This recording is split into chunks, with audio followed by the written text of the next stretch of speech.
আসসালামু আলাইকুম ওরহমতুল্লাহ। কেমন আছেন শ্রোতা বন্ধুরা? আমি আপনাদের পাঠক বন্ধু মাহমুদুল হাসান বলছি। আশা করি সবাই ভালো আছেন। আজ আমি আপনাদেরকে শেখ সফিউল্লাহ ফুয়াদ আফাল্লাহ আনহুর বই পড়ালেখার আদর্শ পদ্ধতি থেকে পড়ে শোনাব। এটা এই বইয়ের সপ্তম প্রকাশ, যা অগাস্ট 2015-তে প্রকাশিত হয়। তাহলে চলুন শুরু করা যাক। ও হ্যাঁ, একটি কথা, শ্রোতা বন্ধুরা, আমাদের ভিডিওগুলোর আপডেট পেতে চ্যানেলটি সাবস্ক্রাইব করবেন আর লাইক ও শেয়ার করে অন্য বন্ধুদেরও জানার সুযোগ করে দেবেন। 1. পৃষ্ঠা উল্টানো। পৃষ্ঠা উল্টানো দ্বারা উদ্দেশ্য হলো মূল পড়ার এবং পড়ার গভীরে পৌঁছার পূর্বে তুমি যে বিষয় পড়তে চাচ্ছ সে বিষয় সম্পর্কে একটি স্পষ্ট ধারণা লাভ করা। পৃষ্ঠা উল্টানোর উপমা: সড়ক নির্মাণ ও সুগম করার কাজে হাত দেওয়ার পূর্বে প্রকৌশলী মাটিতে অনুসন্ধানী দৃষ্টি দেন। সমতল ভূমি, পাহাড়, উপত্যকা, হ্রদ ও বন, মোট কথা কোথায় কী অবস্থা তা আগে পর্যবেক্ষণ করেন। পঠন কর্মের জন্য পৃষ্ঠা উল্টানোর কাজটিকে এর সঙ্গে তুলনা করা যায়। অতএব যে কিতাব বা বই তুমি পড়বে, প্রথম বৈঠকেই তার পৃষ্ঠাগুলো উল্টাও। পৃষ্ঠা উল্টানোর এ কাজে তুমি সমগ্র থেকে অংশে এবং অংশ থেকে ক্ষুদ্রাংশে স্থানান্তরিত হও। সামনে কিভাবে পৃষ্ঠা উল্টানোর উদ্দেশ্য অর্জিত হবে শিরোনামের অধীনে এর ব্যাখ্যা আসবে। তুমি যদি পূর্ব প্রস্তুতি সমাপ্ত করে দর্স শুনে থাকো, তাহলে এ পর্বে তোমার সময় ও চেষ্টা অনেক কম ব্যয় হবে। পৃষ্ঠা উল্টানোর উদাহরণ: মনে করো তুমি সানভি দ্বিতীয় বর্ষের ছাত্র। আদিব হুজুরের আত-তারিক ইলাল বালাগা প্রথম খণ্ড তোমার সিলেবাসভুক্ত। পড়ার জন্য তুমি কিতাবটি হাতে নিয়েছ, তো পুরো কিতাবের পৃষ্ঠাগুলো উল্টাও। কিতাবের অন্তর্ভুক্ত বিষয়গুলো জানতে চেষ্টা করো। তুমি বুঝতে পারবে যে এ খণ্ডটি ইলমুল মাআনি এর জন্য নির্দিষ্ট, আর ইলমুল মাআনি হলো ওই ইলম যা দ্বারা আরবি শব্দের ওই সকল অবস্থা জানা যায় যেগুলো অনুসরণ করলে কালাম মুক্তাদাল হাল তথা স্থান কাল পাত্রের চাহিদা অনুযায়ী হয়। আরবি শব্দের অবস্থা দ্বারা উদ্দেশ্য হল হামজা, الذكر والحذف، التقديم والتأخير، با، التقديم والتأخير، جيم، التعريف والتنكير، دال، التقييد والإطلاق، ها، الوصل والفصل وغيرها। الطريق إلى البلاغة কিতাব সম্পর্কে যা বলা হলো ফিকহ, উসুলে তাফসীর, উলুমুল কুরআন ইত্যাদি বিষয়ের কিতাবসমূহ সম্পর্কেও একই কথা। এই সংক্ষিপ্ত খুঁটিয়ে দেখার কাজে এসব কিতাবের ভূমিকাসমূহ ও সূচিসমূহ থেকে তুমি অনেক সহায়তা পাবে। তবে সংক্ষিপ্ত পর্যবেক্ষণ তোমার জন্য যথেষ্ট হবে না, প্রতিটি অংশের আনুষঙ্গিক পর্যবেক্ষণও করতে হবে। অর্থাৎ প্রতিটি আলোচনা আলাদা আলাদাভাবে খুঁটিয়ে খুঁটিয়ে দেখতে হবে। একটা দুঃখজনক বাস্তবতা, এখানে অবশ্য একটা দুঃখজনক বাস্তবতা আছে, তা হলো দর্সে নিজামি নামে প্রসিদ্ধ আমাদের নেসাবের কিতাবগুলোর ছাপার অবস্থা বড়ই করুণ। এগুলোর ছাপা বড়ই সেকেলে, সময় যেন এখনও কয়েক শতাব্দী পিছিয়ে আছে। এখনও যেন প্রকাশনা বিপ্লব প্রাথমিক পর্যায়ে অতিক্রম করছে। সামগ্রিকভাবে কিতাবগুলোর শুরুতে সেগুলোর পরিচিতিমূলক ভূমিকা আছে বলাটাও মুশকিল। দাড়ি, কমা, কোলন, সেমিকোলন প্রভৃতি জ্যোতিচিহ্নের ব্যবহার থাকা দূরের কথা, অনুচ্ছেদ ভিত্তিক বিভাজনও নেই, পার্শ্ব শিরোনাম নেই, এক কথায় প্রয়োজনীয় অঙ্গসজ্জার চরম অনুপস্থিতি। বলা বাহুল্য, এগুলো মুসান্নিফগণের ত্রুটি নয়, এগুলো প্রকাশকদের অবহেলা। আমাদের নেসাবের অধিকাংশ প্রাচীন কিতাবের ছাপার অবস্থা এমন যে এগুলো পড়তে যদি কেউ একান্ত বাধ্য না হয়, তাহলে আমার মনে হয় না অনুসন্ধানের সাধারণ পিপাসার্তরা স্বতঃস্ফূর্তভাবে সেগুলো অধ্যয়ন করবে। এক্ষেত্রে সাধারণ আগ্রহের যতই দোষারোপ করা হোক, কিন্তু এটাই হলো চরম বাস্তবতা। আমি তো এ ঘরানারই ঘনিষ্ঠ একজন, কওমি মাদ্রাসারই একজন ছাত্র। সুতরাং আমার কথাগুলোকে সাধারণ সমালোচনা গণ্য না করে আত্মসমালোচনা গণ্য করা ন্যায়সঙ্গত হবে। ভুল বোঝার কোনো কারণ নেই। হয়তো কথাগুলো এই ছাত্র মজলিসে বলা সম্পূর্ণ উপযোগী হয়নি, আল্লাহ মাফ করুন। সময়ের একটি প্রয়োজন। মোট কথা, দার্সে নিজামির মবনি কিতাবগুলোর সর্বাধুনিক সংস্করণ ও শৈল্পিক প্রকাশ সময়ের একটি তীব্র প্রয়োজন। মাবনি কিতাব বলে সেসব কিতাব আমার উদ্দেশ্য যেগুলো দীর্ঘকাল পর্যন্ত নেসাব থেকে বাদ পড়ার নয়। নেসাবে যতই কাটছাট হোক, সেগুলো আপন স্থানে থাকার মতো। আমি ব্যক্তিগতভাবে এ অঙ্গনে কিছু কাজ করার নিয়ত করেছি। তোমরা উদাহরণস্বরূপ ইসলামিয়া কুতুবখানা থেকে আমার সযত্নে প্রকাশিত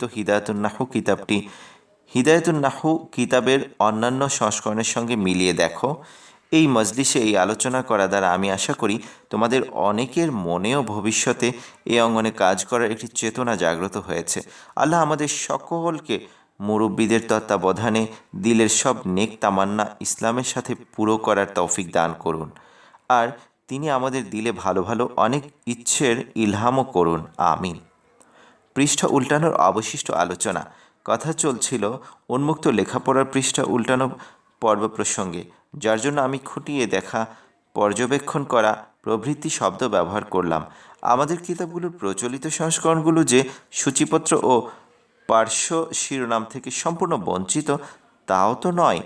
ইচ্ছা থাকলে বর্তমান অবস্থায়ও এসব কিতাব থেকে যথেষ্ট উপকৃত হওয়া সম্ভব। আমাদের মহান আকাবির ও সুযোগ্য আসাতিজায়ে কেরাম এসব সংস্করণ অধ্যয়ন করেই তো নিজ নিজ স্তরে পৌঁছেছেন। যদিও প্রকাশগুলো শৈল্পিক হলে ফায়দা বেশি হওয়ার প্রবল সম্ভাবনা ছিল। কিভাবে পৃষ্ঠা উল্টানোর উদ্দেশ্য অর্জিত হবে? যাই হোক, কিতাবের বিষয়গুলোর সামগ্রিক ধারণা লাভ করার উদ্দেশ্যে চিন্তা করে ও মনোযোগের সাথে ধীরে ধীরে সূচিপত্র পড়ো। ভেতরের সবগুলো শিরোনাম ও সারসংক্ষেপ পড়তে ভুল করো না, যদি সারসংক্ষেপ থাকে। তদ্রূপ যদি কিতাবের চিত্র, ম্যাপ ও নকশা থাকে, তাহলে সেগুলো যেন তোমার পুরোপুরি দেখা হয়। পৃষ্ঠা উল্টানোর এই কাজটি কয়েকবার করবে। এভাবে পৃষ্ঠা উল্টিয়ে মস্তিষ্কে কিতাব সম্পর্কে একটি স্পষ্ট ধারণা সৃষ্টি করার পর কিতাবের যে অধ্যায় বা পরিচ্ছেদ বা পাঠ পড়তে চাচ্ছ তার পৃষ্ঠাগুলো উল্টাও। তা খুঁটিয়ে দেখো ও পর্যবেক্ষণ করো। সমগ্র কিতাবের প্রতি যে পরিমাণ মনোযোগ দিয়েছ, এর প্রতি তার চেয়ে বেশি মনোযোগ দাও। শুরুতে পৃষ্ঠা উল্টানোর উপমা শিরোনামের অধীনে সমগ্র থেকে অংশে এবং অংশ থেকে ক্ষুদ্রাংশে স্থানান্তরিত হওয়া বলে এ কথাই বোঝানো হয়েছে। শিরোনামের প্রতি মনোযোগী হও। এ পর্যবেক্ষণ কাজে মূল। পার্শ্বস্থ ও টিকার শিরোনামগুলোর সাহায্য নাও। এ অনুভূতি যেন তোমার মনে সবসময় বিদ্যমান থাকে যে লেখকগণ শিরোনাম লেখার সময় সর্বাত্মক চেষ্টা করেন যেন শিরোনাম সামনের আলোচনার মূল বক্তব্য যথাযথভাবে প্রকাশকারী হয়। একটি পরিচ্ছেদ পড়ার পর তোমারও এই অভিজ্ঞতা হবে যে সর্বোত্তম যে শব্দ বা বাক্য দ্বারা পরিচ্ছেদটি ব্যাপক আলোচনাকে সংক্ষিপ্ত করা যায় তা হলো সেই শব্দ বা বাক্যটি যাকে লেখক শিরোনাম হিসেবে উল্লেখ করেছেন। অনেক শিক্ষার্থী এসব শিরোনামকে গুরুত্ব দেয় না। এক্ষেত্রে তাদের উদাহরণ হলো ওই ব্যক্তির মতো যে এক অন্ধকার পথে চলে। তখন কেউ যদি তার জন্য বাতি জ্বালায়, সে বাতির আলো গ্রহণ না করে অন্ধকারে হারিয়ে যায়। প্রথমে তুমি কিতাবের পৃষ্ঠাগুলো উল্টিয়েছ এবং কিতাবের অন্তর্ভুক্ত বিষয়গুলো মোটামুটি জানতে পেরেছ। তারপর তোমার বর্তমান পরিচ্ছেদটি খুঁটিয়ে খুঁটিয়ে দেখেছ এবং তার আনুষঙ্গিক দিকগুলো সম্পর্কে অবগত হয়েছ। এখন তুমি প্রশান্ত মনে দ্বিতীয় ধাপের ব্যাখ্যা শোনো। দ্বিতীয় ধাপ ছিল প্রশ্ন করা। 2. প্রশ্ন করা। প্রশ্নের মাধ্যমে প্রাপ্ত তথ্য বেশি স্মরণ থাকে।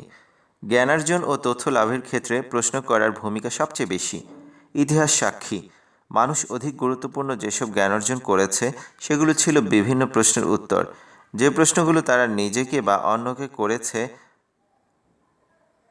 পড়া ও মুখস্থ করা অবশ্যই জ্ঞানার্জনের অন্যতম মাধ্যম, কিন্তু অভিজ্ঞতায় দেখা গেছে প্রশ্ন করার মাধ্যমে মানুষ যা অর্জন করে তা পড়া ও মুখস্থ করার মাধ্যমে যা অর্জন করে তার তুলনায় বেশি স্মরণ থাকে। প্রশ্নার্জিত তথ্য বেশি স্মরণ থাকার কারণ।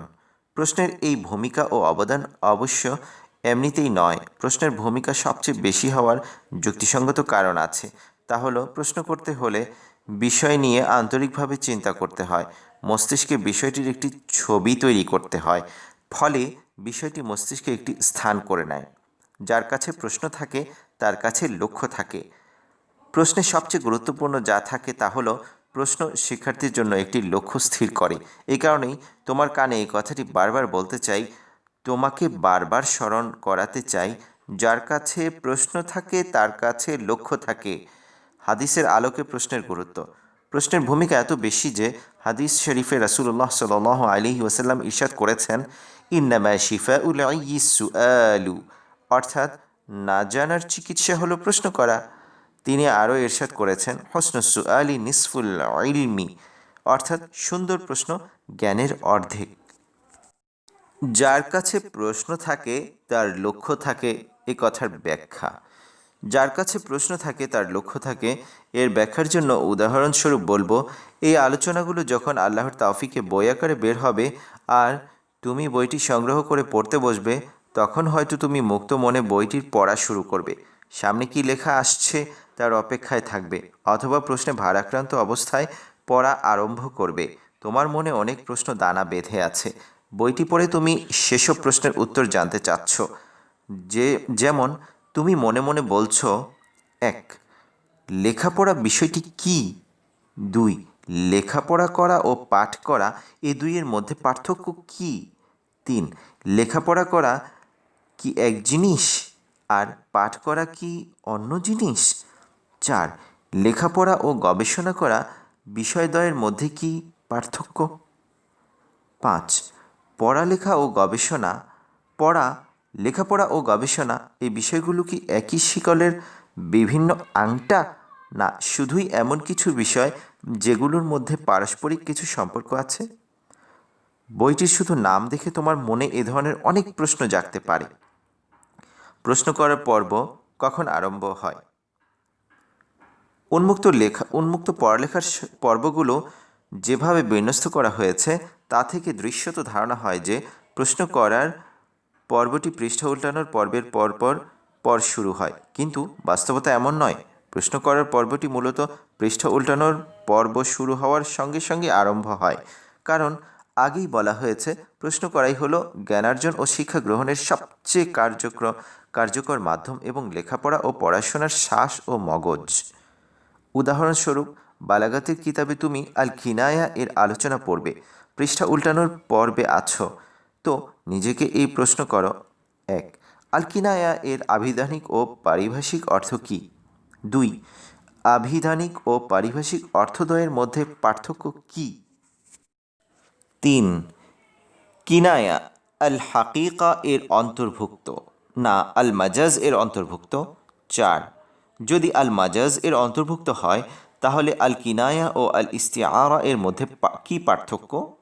5. আল কিনায়া ও আধুনিক সাহিত্যের আর রমজ এর মধ্যে কী সম্পর্ক? যখনই কোনো উত্তর পাও তা তোমার মনে বা তোমার খাতায় বা একসঙ্গে উভয় স্থানে সংরক্ষণ করো। এই উত্তর থেকে অন্য একটি প্রশ্ন উদ্ভাবন করার চেষ্টা করো এবং তার উত্তর তালাশ করো।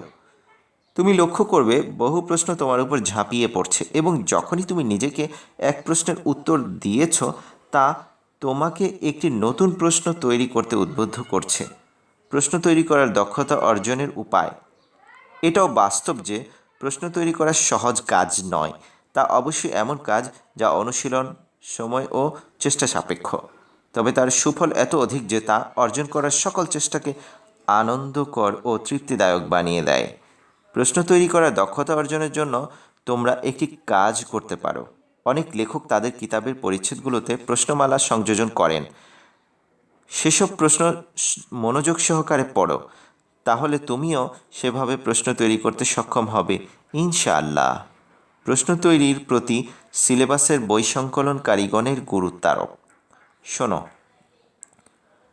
যে সকল সফল লেখক শিক্ষার্থীদের সিলেবাসের জন্য বই সংকলন করেন তারা প্রশ্ন তৈরির কাজটিকে নিজেদের অন্যতম কর্তব্য গণ্য করেন, একে অত্যন্ত গুরুত্ব দেন, এর জন্য যথেষ্ট বিচক্ষণতা, বুদ্ধিমত্তা ও অভিজ্ঞতা ব্যয় করেন।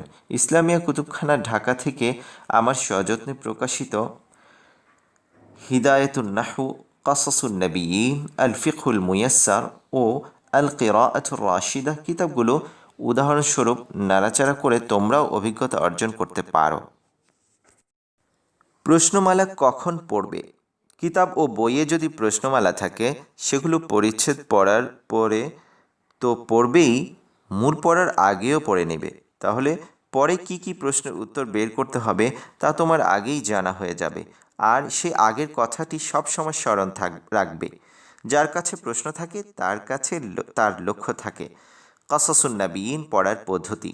প্রশ্নমালার সূত্র ধরে অনুশীলনী বিষয়ক একটি কথা মনে পড়েছে। কয়েকদিন আগে মুতাওয়াসিতা তৃতীয় বর্ষের এক ছাত্র আমার তাদরিবাত অনুশীলনী সম্বলিত কাসাসুন নাবিয়িন সিরিজটি কীভাবে পড়বে তা জানতে চেয়েছে। আমি তাকে বলেছি, 1. প্রথমে মূল দার্স নিজের মেহনতে বিশুদ্ধভাবে পড়ার চেষ্টা করবে। সরফি ও নাহভি দৃষ্টিতে পড়া যেন নির্ভুল হয়, উচ্চারণও যেন আদর্শ হয়। তারপর নির্ভরযোগ্য একজনকে ইবারাত শুনিয়ে পড়া নির্ভুল ও আদর্শ হওয়ার ব্যাপারে নিশ্চিত হবে। 2. এরপর তারকিবি দৃষ্টিকোণে ইবারতের সঠিক বাংলা অনুবাদ করার চেষ্টা করবে এবং আস্থাভাজন একজনকে অনুবাদ শুনিয়ে তোমার সঠিক বোঝার ব্যাপারে নিশ্চিত হবে। 3. তারপর তাদরিবাত পড়বে এবং সেখানে কি কি কাজ করার কথা বলা হয়েছে তা ভালোভাবে অনুধাবন করবে। 4. এরপর সে কাজগুলো যথাযথ সম্পন্ন করার জন্য দার্সটি যেভাবে যতবার পড়া দরকার হয় সেভাবে ততবার পড়বে। 5. তারপর তাদরিবাত সম্পন্ন করবে এবং নির্ভরযোগ্য একজনকে শুনিয়ে ও লেখা দেখিয়ে উত্তর সঠিক হওয়ার ব্যাপারে নিশ্চয়তা লাভ করবে। এভাবে প্রতিটি দার্স পড়বে। শ্রোতা বন্ধুরা, আজ এখানেই শেষ করছি। কথা হবে পরের পর্বে ইনশাআল্লাহ।